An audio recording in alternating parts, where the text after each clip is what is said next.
Boa noite, pessoal. Boa noite. Boa noite aí para os alunos do quarto ano de agronomia. Disciplina de hoje, Fitotecnia 1. A gente está estudando a cultura do milho.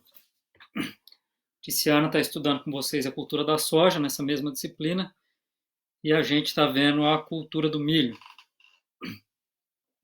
Material da aula de hoje, então, galera, é o mesmo material da semana passada. A galera está começando a entrar aí. Boa noite, sejam todos bem-vindos. Material, então, da aula de hoje é o mesmo da semana passada. Então, continuação daquele mesmo PDF. Galera que está perguntando com relação a esse material, então eu sempre deixo o material com a Natália, que ela é representante de turma, e ela posta no grupo de vocês aí. Quem não conseguir achar mais no grupo, porque perdeu, ficou lá para trás, tem o link do material. Esse link, toda vez que o Júlio disponibiliza o link para a aula, para a live aqui, ele também disponibiliza o link da pasta. Nessa pasta, então, tem todo o material da disciplina. Então, desde a lista de exercício até todos esses materiais em PDF aí. Então, tem essas duas formas de vocês acessarem o material. Beleza? Então, na aula de hoje, galera, a gente vai terminar de falar alguns aspectos do manejo da cultura do milho, que a gente tinha começado já na semana passada. E depois a gente vai falando alguns aspectos com relação à revisão para a prova também. Então, teoricamente, hoje é a nossa última aula antes da prova. Então, a prova vai ser online, aí vai ser questões, 10 questões aí objetivas. E no decorrer da live de hoje, eu vou dando algumas dicas aí para a prova. E também no final dessa live de hoje, eu vou dar algumas dicas, fazer uma pequena revisãozinha com vocês de alguns aspectos importantes, beleza? Mas primeiro a gente precisa terminar o conteúdo, que está faltando esse pedacinho aí para a gente encerrar essa primeira parte. Então, antes de qualquer coisa, galera que está assistindo ao vivo aí, dá um like aí, curte essa live ou comenta aí, manda um boa noite, alguma coisa, porque é para a gente ter um controle de quem realmente está assistindo a aula no horário da aula, que é o horário que a gente estaria tendo nossa aula presencial. Isso é muito importante. Beleza? Então até o final da live aí vocês comentam ou curtam aí para eu ter um controle de quem está por aí. Certo? Então vamos lá, galera. Material mesmo da semana passada.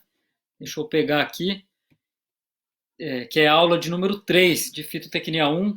Foi a que eu já tinha disponibilizado para vocês.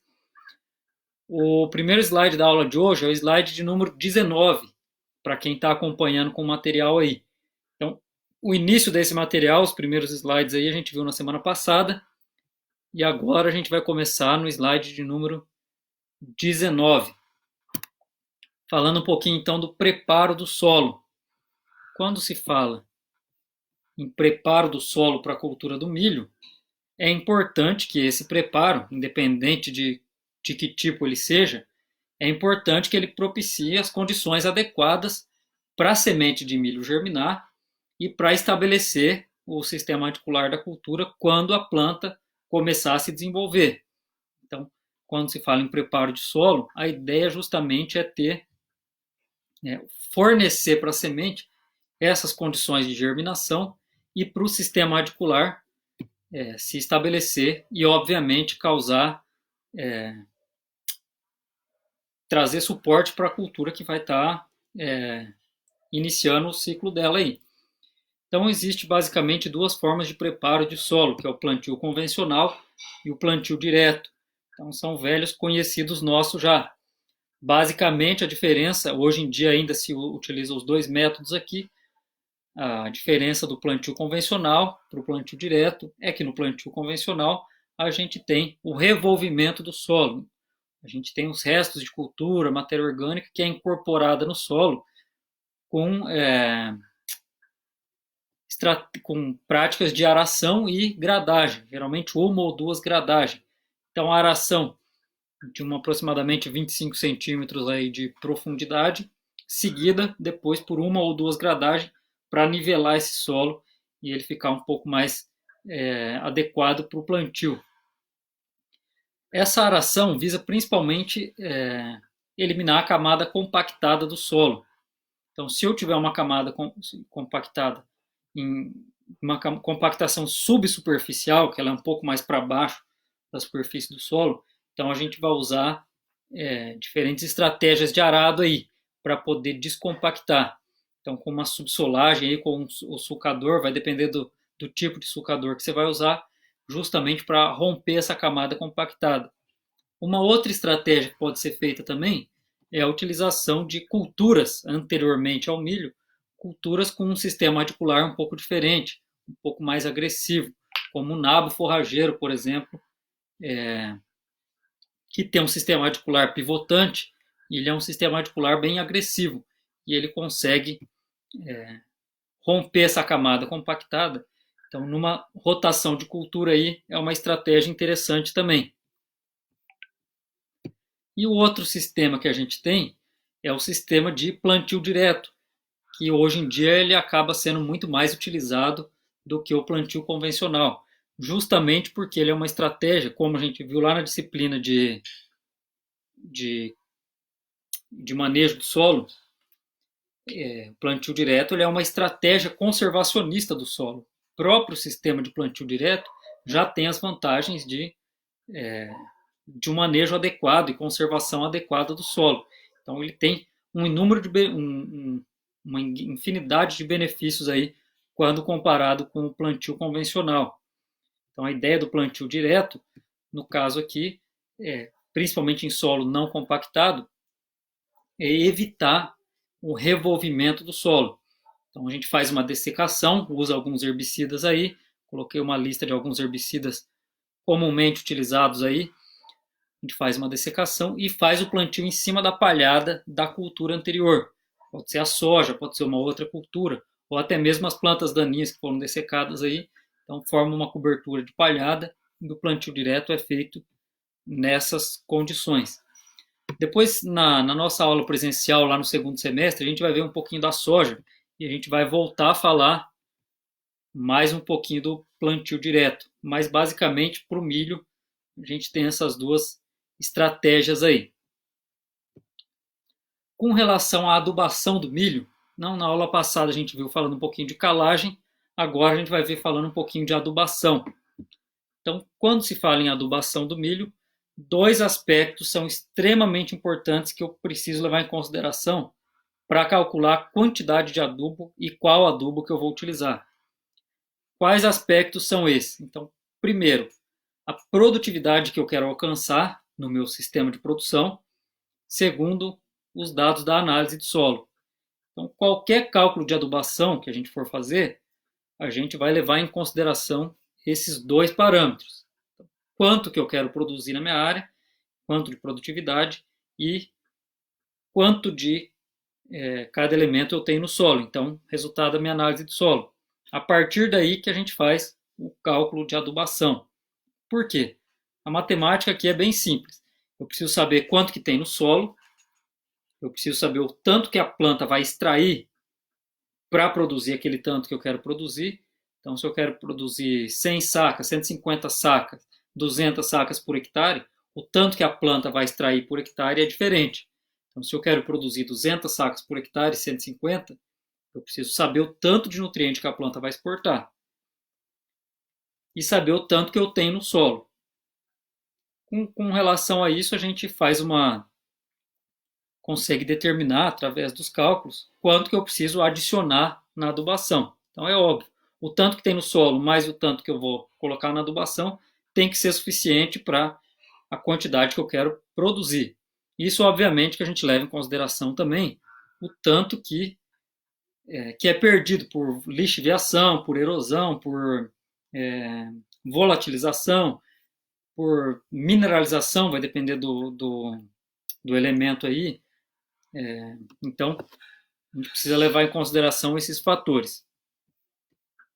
Os cálculos para análise para para recomendação de adubação, o cálculo é o mesmo para qualquer cultura. Então eu vou ter uma tabela lá de recomendação que vai me levar em consideração o tanto de nutriente que eu tenho no solo, cruzando com a informação com o tanto que eu quero produzir.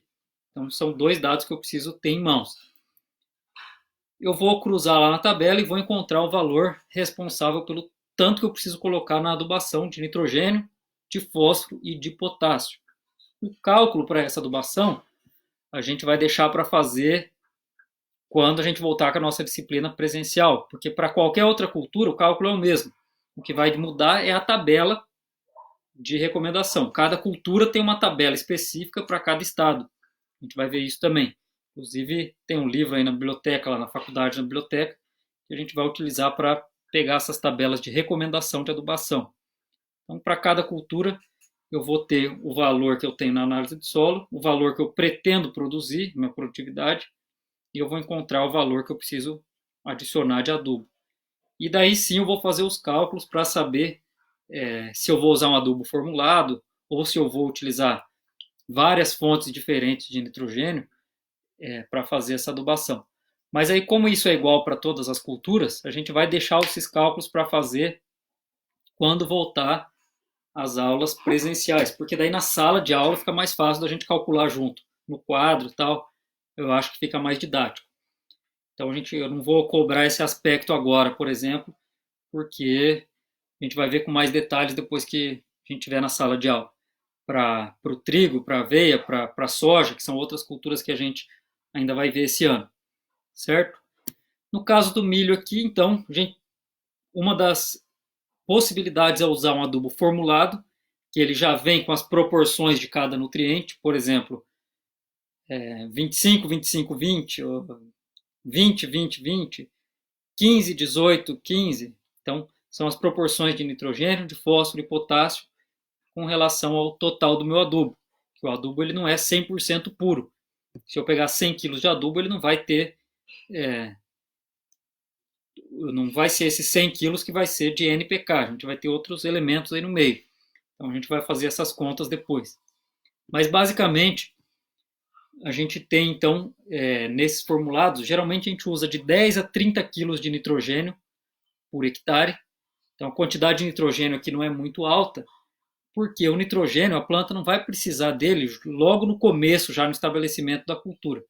Então, a gente faz uma adubação de cobertura depois. Então, essa aqui a gente está falando agora da adubação de base, que é a adubação na época do plantio, ou seja, junto com a semeadura. Então, em média, aí de 10 a 30 kg de nitrogênio, de 20 a 100 kg de fósforo, de P2O5. Aí, se for um adubo formulado, ele precisa estar na proporção correta, obviamente. Se for você que for preparar o adubo, então você vai escolher uma fonte de fósforo. Pode ser o superfosfato simples, o superfosfato triplo. Eles vão ter outros nutrientes também, você vai levar isso em consideração e vai fazer a conta para saber quanto de adubo de cada uma dessas fontes você precisa colocar no seu adubo. E de fósforo, de potássio, de 30 a 160 quilos, vai depender de cada solo, de cada produtividade que a gente quer alcançar, de 30 a 160 quilos por hectare também. No caso de solo que apresenta deficiência de micronutriente, no caso do zinco, a gente faz uma aplicação junto aqui na adubação de base, de 2 a 4 quilos por hectare de zinco. O zinco a gente viu lá na outra disciplina de nutrição mineral, ele é um micronutriente, então a planta precisa em quantidades relativamente menores dele. E a gente faz essa aplicação, se o meu solo tiver deficiente, a gente faz a aplicação já direto na semeadura. Se a dose de potássio de K2O for maior que 60 kg por hectare, isso aqui é uma informação importante, inclusive tem até uma questãozinha falando sobre isso na prova. Se a dose for maior que 60 kg por hectare de K2O, então eu aplico o excedente em cobertura. Geralmente eu não faço uma recomendação de adubação com mais de 60 kg por hectare de K2O. Por quê? O potássio ele tem uma salinidade muito alta. Então, se eu colocar uma quantidade muito grande de K2O, de potássio, na minha adubação, eu posso ter problema de salinidade com a semente. Então, para evitar esse processo, em função dessa característica do K2O, para evitar esse processo, então, o máximo que eu coloco é 60 quilos por hectare na semeadura. Passou disso, se a minha recomendação, por exemplo, foi 80 quilos, eu coloco 60 na semeadura e os outros 20 eu deixo para jogar em cobertura depois de 30 dias por aí, quando a gente for fazer a adubação de cobertura de nitrogênio. Então, é dessa forma que a gente faz. Para a dose de K2O maior que 100 quilos, então se a dose for muito alta, maior que 100 quilos, então a gente faz um pouco no plantio, na semeadura, né? Um pouco a gente deixa para aplicar e a gente aplica uma parte em pré-plantio, ou seja, antes da semeadura, e vai deixar apenas de 30 a 40 quilos aí para aplicar no plantio ou na semeadura. Então a gente faz uma adubação corretiva, que a gente chama, aplica um pouco antes o potássio, para evitar justamente que a adubação de plantio, a adubação de base, seja muito alta quando se fala de potássio, porque ele tem esse problema de salinidade quando a gente fala desse elemento com relação à germinação da semente. Ele pode atrapalhar realmente a germinação da semente. Ele queima, né? O termo mais simples utilizado aí, o adubo acaba queimando a semente. Fertilizante, então, o grânulo de adubo, ele deve ser aplicado sempre do lado e abaixo da semente e nunca em contato direto com ela no suco de semeadura. Isso aí, quando a gente vai regular a plantadeira, e daí vai depender do sistema de plantadeira, se for de plantio direto aí, que sistema que ele é, a gente vai regular justamente para o adubo ficar um pouquinho abaixo e um pouquinho do lado da semente. Então, se eu tenho a semente aqui, o adubo tem que ficar um pouquinho para baixo, um pouquinho do lado. Nunca encostado o adubo e a semente, porque senão eu vou ter esse problema de salinidade. Então, com relação à adubação de base, é importante a gente levar esses fatores em consideração. Com relação ao nitrogênio, então, a adubação de base geralmente não é adubação total, por quê? O nitrogênio a gente sabe que tem toda aquela dinâmica de perda do elemento por lixiviação, por volatilização, então a planta vai começar a precisar de maiores quantidades de nitrogênio depois de de alguns dias no campo. Por isso que a gente faz uma segunda aplicação de nitrogênio em cobertura, que a gente chama. Então, nesse caso aí, que é o próximo slide de número 21, a gente está falando da adubação de cobertura do nitrogênio. Mais uma vez, a gente vai levar em consideração a meta de produtividade, que é o tanto que eu quero produzir, e o resultado da análise do solo. Quando eu falo em meta de produtividade, é importante eu ter vários critérios em mente também. Para eu falar em meta de produtividade de milho, eu preciso levar em consideração o material genético que eu estou utilizando, ou seja, se ele tem potencial para isso, se ele é um híbrido, se ele é uma variedade. Não adianta eu pegar um material que não tem potencial produtivo e querer colocar como meta de produtividade e querer suprir isso com a adubação. Não vai ser a adubação que vai fazer um material genético de baixa qualidade expressar muito mais do que ele consegue. Quem vai determinar isso é uma genética, o material, a qualidade da semente. Então, escolha do material genético, o tipo de solo que eu tenho. Então, se for um solo muito arenoso, por exemplo, eu sei que eu tenho problema de retenção de água. A cultura do milho ele é extremamente exigente em água, ele é exigente em nutriente. Então, eu tenho que levar em consideração a minha realidade quando eu falo em meta de produtividade. Então, na adubação de cobertura, geralmente de 10 a 140 kg de nitrogênio, então, em cobertura, ou seja, depois que a planta já está estabelecida, geralmente aí uns 30 dias após a germinação. Então, essa adubação de cobertura, geralmente em V8 por aí, V7, V8, V10, são 10 ou 8 folhas totalmente expandidas, eu faço essa aplicação de nitrogênio. Qual a fonte de nitrogênio que eu vou utilizar? Isso aí vai depender da disponibilidade que o produtor tem. Então, posso usar ureia, por exemplo? Posso. Cada fonte tem as suas peculiaridades. E é importante eu levar em consideração a porcentagem de nitrogênio que eu tenho em cada fonte de nutriente. Então, se eu for usar a ureia, por exemplo, que é muito utilizada como fonte de nitrogênio, eu levo em consideração que ela tem 45% de nitrogênio. Então, se eu preciso lá de 70 quilos por hectare de nitrogênio, eu não vou jogar 70 quilos por hectare de ureia, que ela tem 45% de nitrogênio. Então, faço a conta para saber quanto que eu vou jogar. Claro que a quantidade que eu vou jogar vai ser sempre maior, porque eu não tenho nitrogênio puro. Então, esse cálculo a gente faz para levar em consideração a quantidade de adubação de cobertura. Mas a gente vai fazer o cálculo na sala de aula também. Dose muito alta de nitrogênio, se for para cobertura aqui, a gente parcela também. Então, doses acima de 80 kg por hectare de nitrogênio, eu parcelo aplicando a outra metade, ou excedente, ou acima do 80 quilos aí, depois de 20 ou de 30 dias da primeira aplicação. Então, a primeira aplicação eu jogo até 80 quilos por hectare. Se faltar muito, se a minha recomendação for muito maior do que isso, o resto eu jogo dali 30 dias, de 20 a 30 dias após essa primeira aplicação. Dessa forma que a gente faz a adubação de cobertura. E também a gente também pode aplicar o K2O, que é o potássio, quando a dose dele for superior a 60 kg. Então, igual a gente viu ali no slide anterior, falando que a adubação potássica ela não pode ser feita toda em adubação de base, em semeadura, se a dose for muito alta, em função da salinidade, e pode prejudicar a germinação da semente. Nesse caso, então, a gente faz a aplicação junto com o nitrogênio em cobertura, 30 dias aí após o plantio, após a emergência de plantas aí, com V8, V10 por aí, a gente faz essa aplicação. Certo até aqui, galera?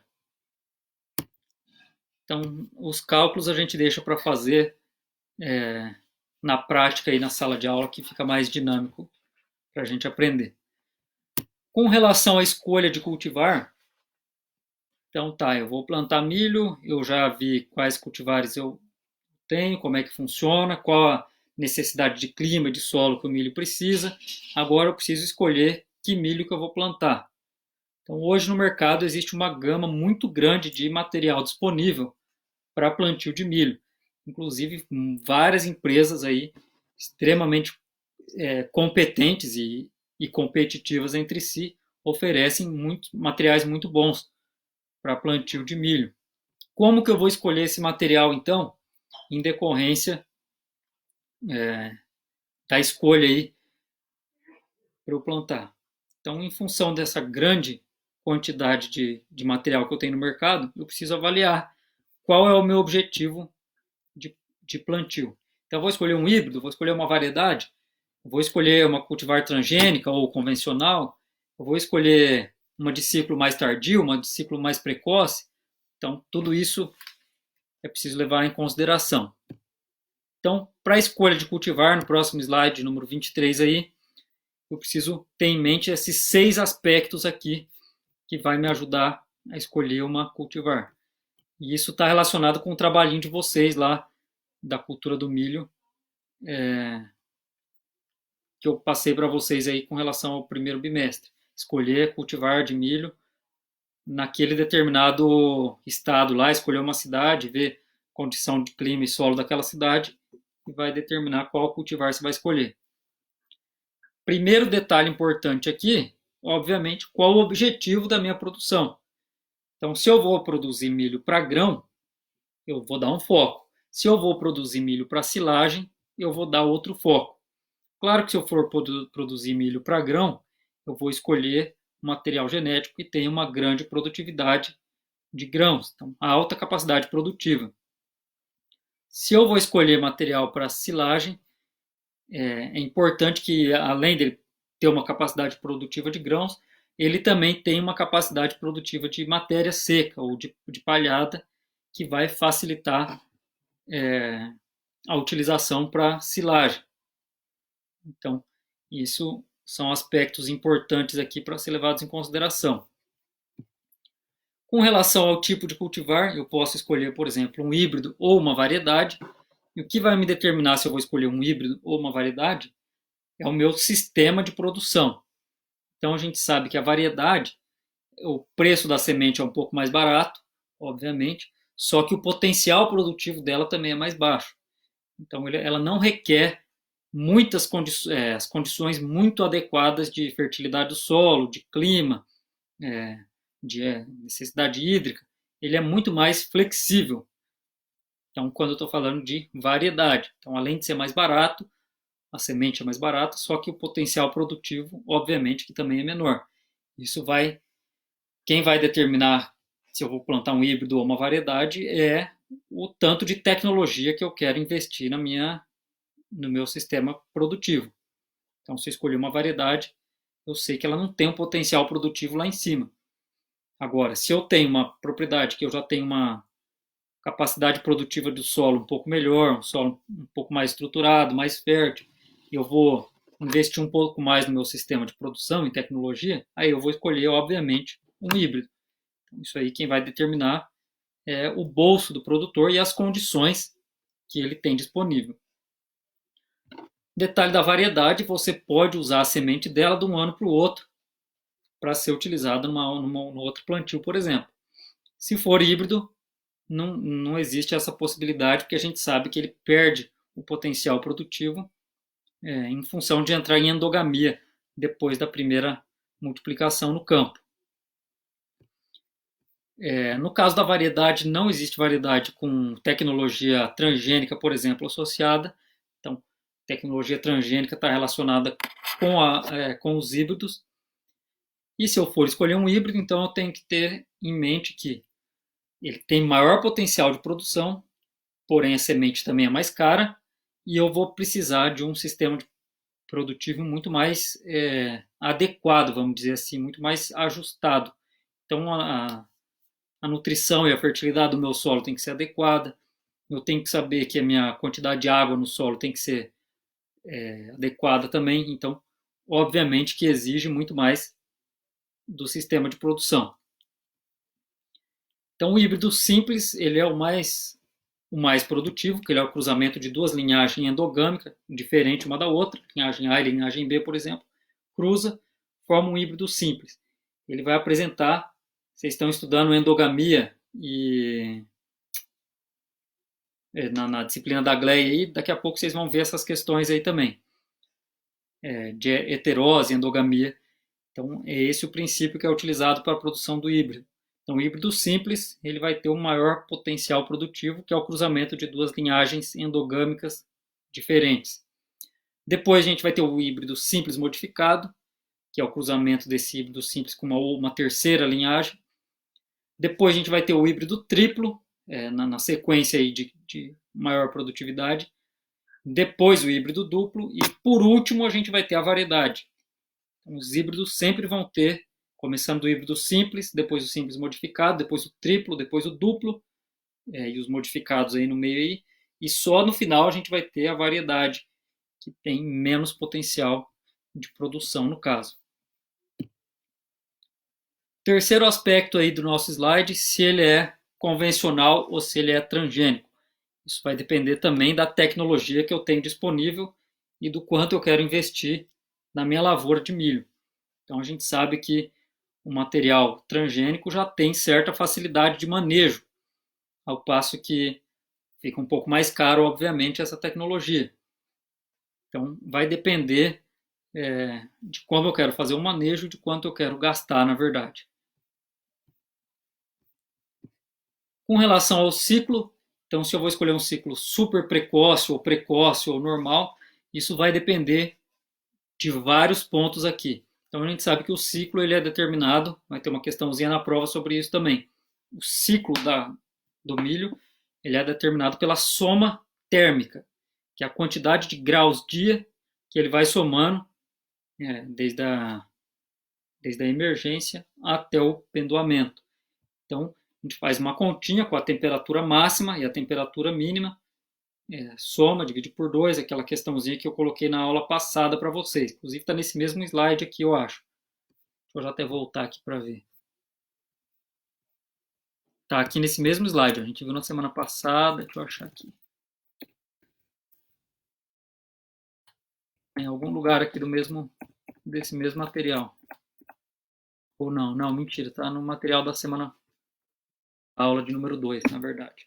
Mas enfim, então a gente faz a soma térmica para saber se o material que eu estou plantando, se ele é super precoce, se ele é precoce, se ele é mais tardio.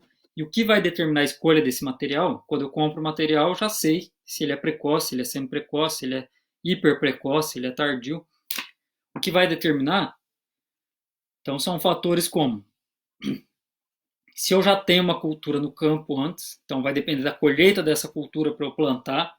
No caso do milho safrinha que foi plantado agora, ele dependeu da soja que precisava ser colhida antes. Então, eu não posso demorar muito para plantar um milho safrinha e escolher um híbrido muito tardio também. Então, se eu atrasar o plantio, no caso do milho safrinha, é melhor que eu plante um super precoce ou hiper precoce no caso. Mesmo porque lá na frente eu preciso colher e eu preciso plantar soja também. Então tem que ter um tempo às vezes para fazer uma calagem, alguma coisa. Então eu preciso levar em consideração o sistema de cultivo aí.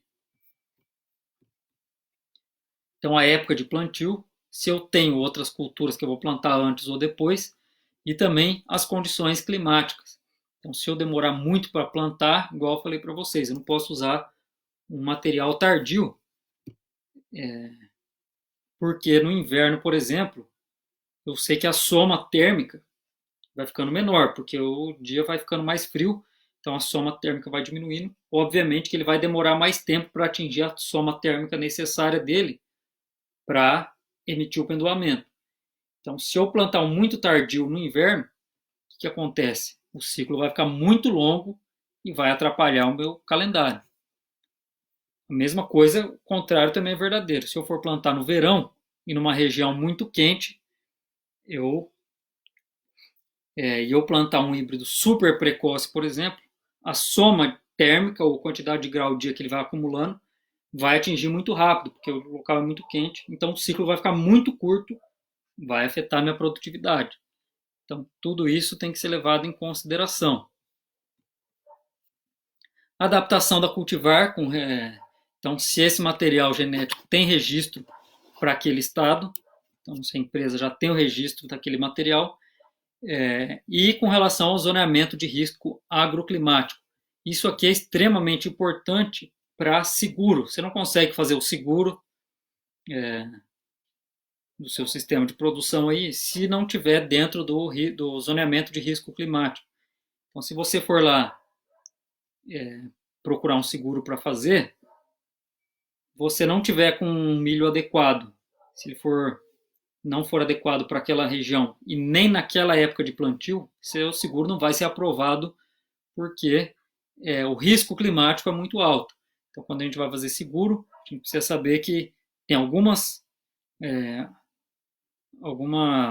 cultivares aí que são registradas e elas estão dentro daquele zoneamento de risco climático. Então, o período de plantio dela já é estabelecido e você precisa, então, estar de acordo para conseguir fazer o seguro. E o último dado aqui é com relação ao espaçamento e à população de plantas.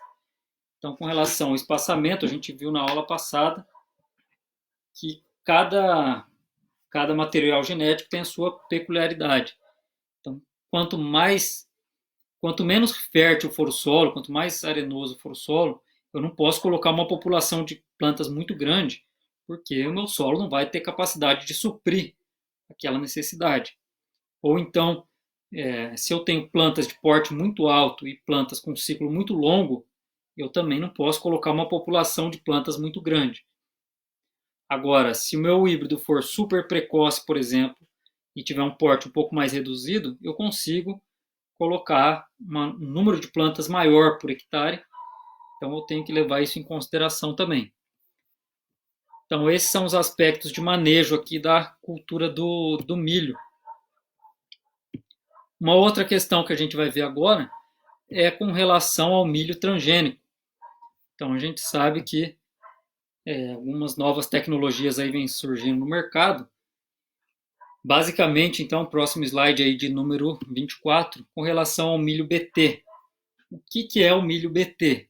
Na verdade, o milho BT ele tem esse nome porque ele carrega um gene de uma bactéria. Essa bactéria é chamada de Bacillus thuringiensis.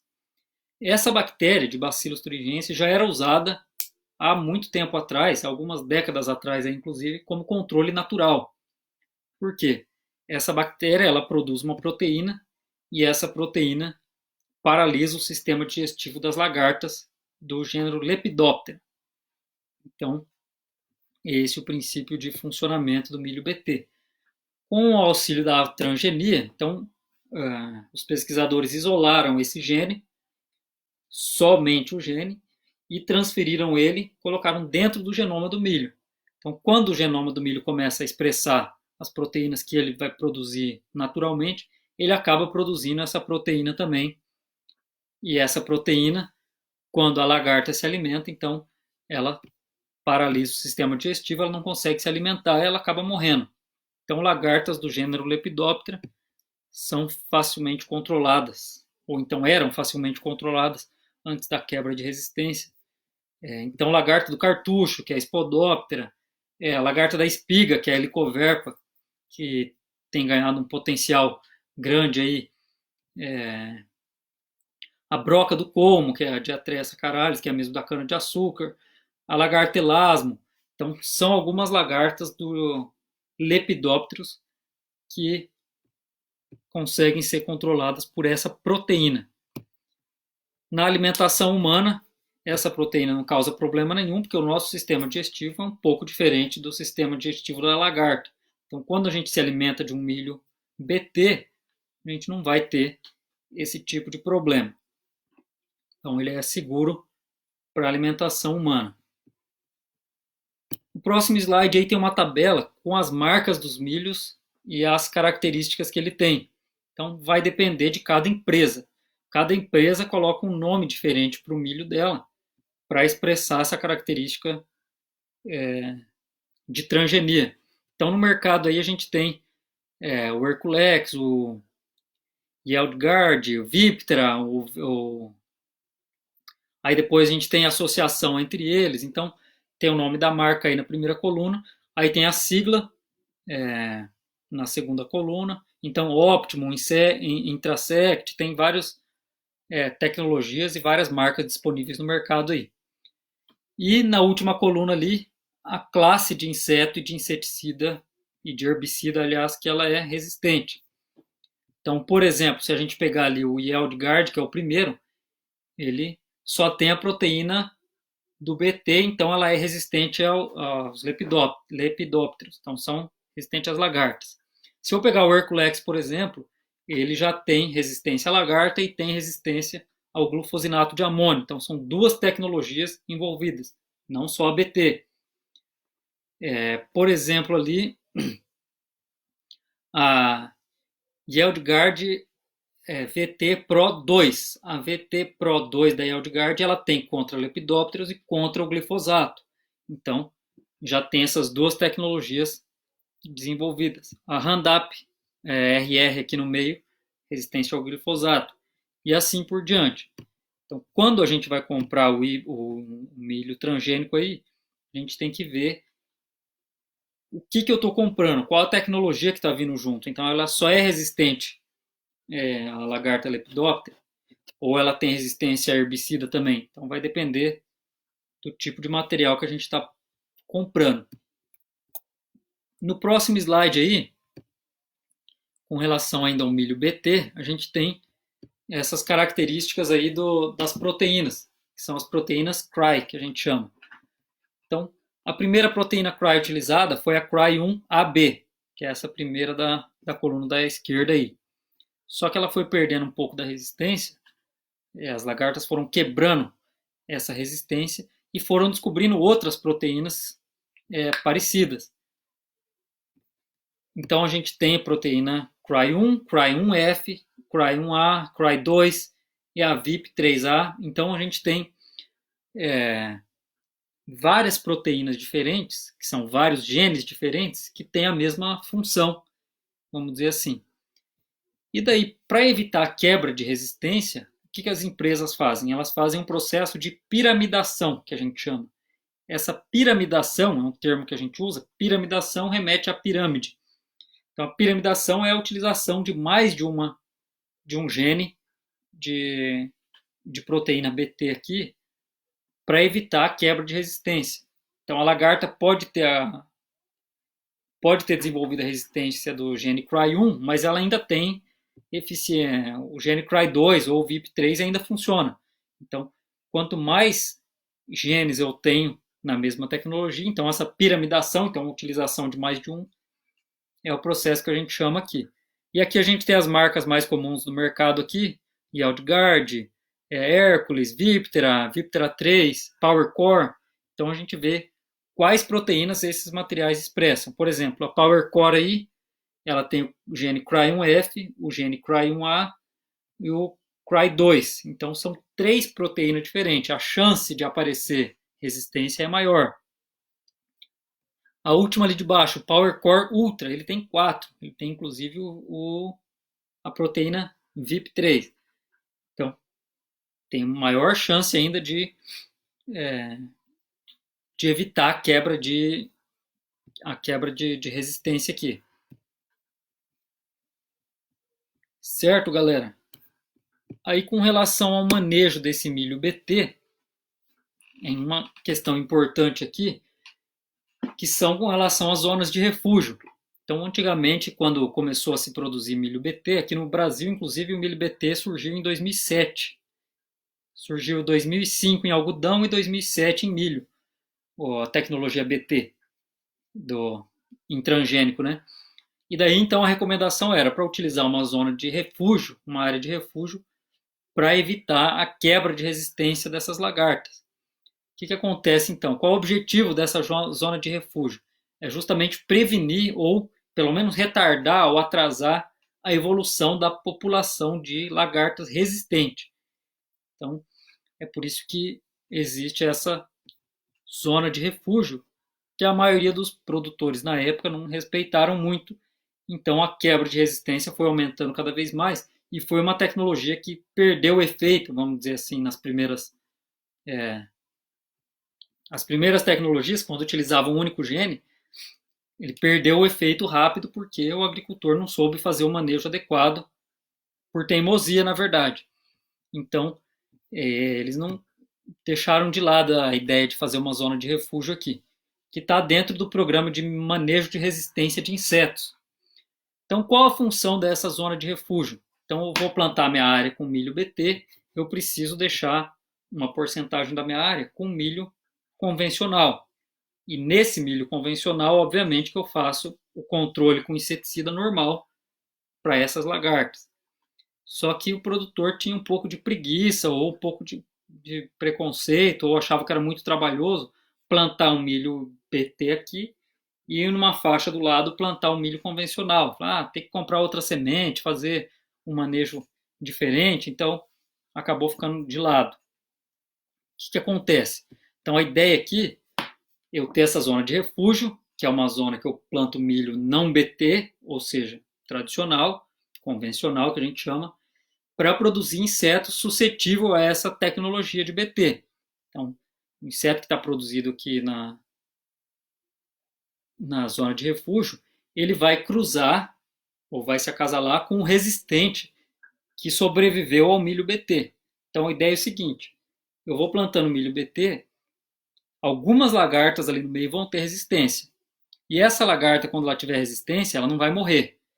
Se ela não vai morrer, ela vai acasalar com alguma outra. Então, se essa lagarta que não morreu acasalar com uma outra lagarta que também não morreu e as duas tinham resistência, a descendência dela, depois desse cruzamento, a prole delas todas vão ser resistentes. Então, a população de lagarta resistente vai aumentando. Vocês conseguem compreender? Aí se eu tenho uma zona de refúgio, então a ideia é o seguinte, a lagarta que sobreviveu ao BT, ele já então quebrou a resistência, ele vai cruzar com a lagarta, a chance dele cruzar com uma lagarta que não sobreviveu ao BT, que está no convencional ali, é maior, porque o número de lagartas vai ser maior no plantio convencional. Então, a chance dele cruzar com uma lagarta que também é resistente é bem menor. Se ele cruzar com uma do outro lado ali da zona de refúgio e ela for suscetível, toda a descendência dela vai ser suscetível também. Então, vai evitar essa quebra de resistência. Talvez fique um pouquinho complicado. No próximo slide aqui a gente tem algumas ilustrações. Então, no caso do milho BT, eu planto na minha área total pelo menos 10% da minha área de milho convencional, ou seja, um milho não transgênico, justamente para forçar o cruzamento dessas lagartas resistentes, que vão se acasalar ao acaso, na verdade, então para favorecer o acaso dela cruzar com uma não resistente. E o plantio tem que ter uma distância de até no máximo 800 metros de milho BT. Então, para cada 800 metros de milho BT, eu tenho 10% da minha área, ou uma faixa aí de milho convencional. Então, para garantir justamente o máximo de acasalamento aí entre o indivíduo da porção BT que sobreviveu e os indivíduos da porção de refúgio, que é a área de não BT. Aí como que é feito esse posicionamento? Então tem algumas estratégias aí nesse slide número 28. Então pode ser em faixa lateral, então eu planto a mim aqui, eu tenho uma faixa lateral, então a cada 800 metros eu preciso ter uma faixa de não BT. Ou então pode ser na forma de bordadura, se eu tiver uma área quadrada aí, ou então na forma de pivô central, eu posso ter uma faixa lateral ali também. Posso ter uma faixa central e duas áreas de 800 metros cada lado do lado. Aí juntando com a minha área do outro lado, eu posso ter na verdade uma área de 1.600 metros sem TBT. Então 800 de um lado, 800 do outro. Então 1.600 metros é o máximo aí. Com relação aí ao acasalamento aí para evitar a quebra de resistência, o penúltimo slide aí de número 29. Então como funcionam essas áreas de refúgio? Então vocês vão ver a imagem ali no início do slide aí. Então a área de refúgio está em amarelo um pouco mais clarinho, a área de BT está em verde mais escuro. Então a área de BT pode aparecer uma ou outra lagarta ali que é resistente. E as do outro lado tem as que são resistentes e as que não são. Mas a chance dela cruzar o acaso com uma não resistente é maior, obviamente. Então existe o processo da seleção natural aqui agindo também. Quando ela cruza com uma lagarta do refúgio, da área de refúgio, se ela for suscetível, toda a descendência vai ser suscetível também. Então está mostrando o cruzamento dos insetos aí na parte de baixo. Então amarelinho e vermelhinho aí. Então se eu cruzar suscetível com suscetível, a lagarta vai ser suscetível, obviamente. Se eu cruzar a última ali embaixo, resistente com uma suscetível, minha prole vai ser suscetível. Então a tecnologia BT ainda vai continuar funcionando. E por último slide aí, só mostrando a ideia de como eu posso fazer essas áreas de refúgio. Então, a cada 800 metros eu tenho que ter uma faixa.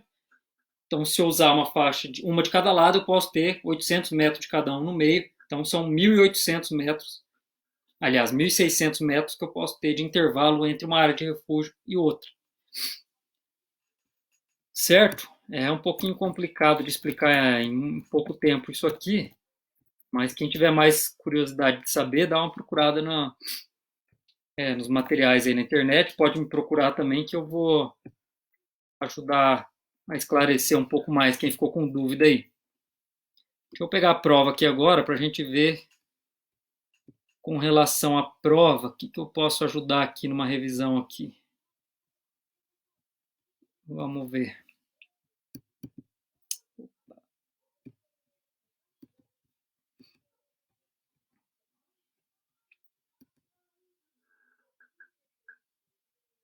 Galera, não esquece de curtir o post aqui, essa live, ou comentar para eu saber quem está assistindo a aula online aí, porque depois a gente precisa ter um controle de quem está assistindo no momento aqui agora. Deixa eu abrir a prova aqui para a gente ver.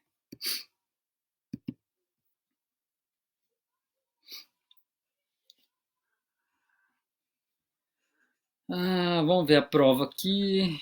Então, na prova vai ser 5 questão minha, 5 questão da Ticiana. Então, 5 questão de milho e ela tá dando feijão, né, para vocês. Vai ter 5 questões dela também. Valendo 0,6 cada uma, a prova vai valer 60 pontos então.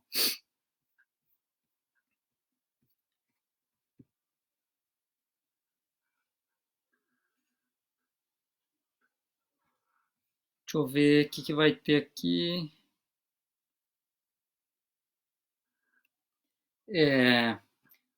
Com relação aqui à prova, é importante alguns fatores, por exemplo, conhecer um pouquinho essa tecnologia BT, então relacionada ao gene Bacillus thuringiensis, que eu acabei de explicar. Então isso aí vai ter uma alternativa ali que pode aparecer. Então, como a gente já acabou de ver, com relação às necessidades climáticas do milho, é importante vocês darem uma olhada naquelas exigências lá. Então, quantidade de água, quantidade de fotoperíodo, como isso influencia, temperatura, o que acontece com a exigência com relação à temperatura, com relação, principalmente aqui, com relação à disponibilidade hídrica. Qual o período mais crítico da cultura do milho para a disponibilidade hídrica? Que a gente sabe que é um pouco antes do pendoamento até a polinização é o período mais crítico. A gente viu um gráfico desse aí em algumas das aulas aí.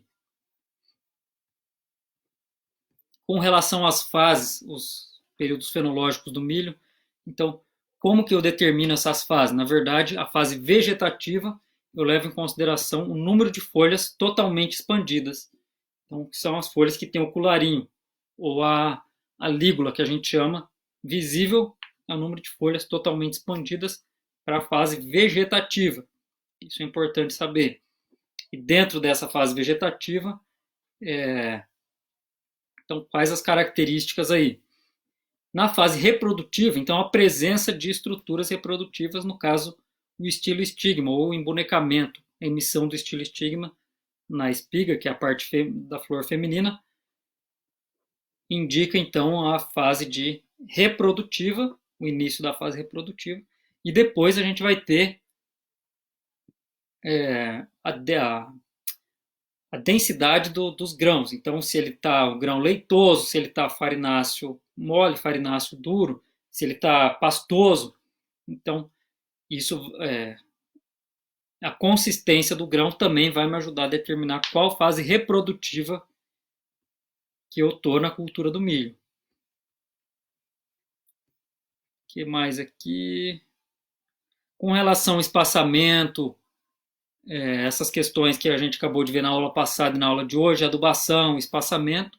Então não vai ter conta nenhuma para recomendação de adubação, mas é importante dar uma olhadinha como é que é feita a adubação. Então a adubação de base, eu posso colocar quantidade máxima de todos os elementos, eu vou fazer adubação de cobertura, no caso do nitrogênio, do potássio, se for muito, na adubação de base. Então essa questão que a gente viu hoje, dá uma olhadinha também. E eu acho que é isso, galera. Tá todo mundo quietinho aí, ninguém tá com dúvida. Sei não, tá muito estranha essa turma aí, ninguém comenta nada, não sei se todo mundo já entendeu tudo. O que tá acontecendo aí? Então, galera, quem tiver com dúvida na hora de estudar aí, pode me procurar. Vou estar disponível aí. Só no dia da prova, que daí se vir procurar pedindo dúvida, por motivos óbvios, eu não vou conseguir ficar tirando dúvida, porque senão vou estar esclarecendo a prova também, né? Vocês vão estar com o material aí em mãos, vocês vão estar com as aulas para assistir, com os vídeos, e com todos esses PDFs aí que a gente já tem, que vai até essa aula de hoje que a gente acabou de ver, que é a aula de aula 3 de fitotecnia 1 de milho aí. Então, a aula 1, a aula 2 e a aula 3 é o material de PDF. Então, vocês vão estar com o material em mãos, vai ficar fácil de fazer a prova. Se não me engano, vocês vão ter 24 horas para responder a prova. Então são 10 questões, 5 da Tiziana, 5 minha. Tudo tranquilo, a galera tá de boa então. Não entendi a parte que falou da adubação potássica antes da semeadura. O Daniel está perguntando, antes da semeadura, se a recomendação de adubação potássica for muito grande, então a gente pode fazer uma adubação antes da semeadura, que seria uma adubação de correção no caso, para evitar de deixar toda a adubação para a cobertura, em função dessa salinidade do potássio. Então, se eu tiver uma quantidade muito grande de adubo potássico para ser aplicado, então eu posso utilizar antes da semeadura. Se for uma quantidade grande, não que excede o máximo, que é de 60 kg por hectare de K2O, eu posso fazer na cobertura junto com a adubação nitrogenada do milho aí. 30 dias, V8 por aí, 30 dias após a emergência, eu já consigo fazer a adubação de cobertura de nitrogênio. No caso se for excedente a 60 kg por hectare de K2O, eu posso fazer junto. Então, o excedente, se for 80, a recomendação for 80, eu não vou usar mais que 60 no plantio, na semeadura. Então, o restante eu jogo na adubação de cobertura. E se for uma dose muito grande, que é caso bem raro, na verdade, não, mais de 100 quilos aí, então eu faço uma adubação antes do plantio, justamente para evitar, porque o potássio ele não é perdido assim com tanta facilidade. Então eu faço antes do plantio essa adubação corretiva aí, para não deixar uma quantidade de adubo muito grande no momento do plantio. O que mais? Acho que é só. Então vocês deem uma olhada nessas recomendaçõezinhas aí. Qualquer dúvida pode me procurar. Beleza? Certo? Então, galera, mais uma vez, comenta e curte aí o post para eu saber quem está online aí agora, para eu poder dar um vistinho lá. E com isso a gente encerra então a matéria do primeiro bimestre. Aí no segundo bimestre a gente vai terminar de ver milho, falta pragas e doenças, alguns aspectos ainda do milho, e depois a gente vai começar a ver trigo. Mas a gente precisa terminar o milho primeiro, vai pegar um pedacinho do segundo bimestre. Beleza, então? Galera, obrigado a todo mundo que assistiu a live aí, que estava online. Boa noite para vocês. Até amanhã. Amanhã a gente tem aula de sementes. Beleza? Abração para todo mundo aí. Tchau, tchau.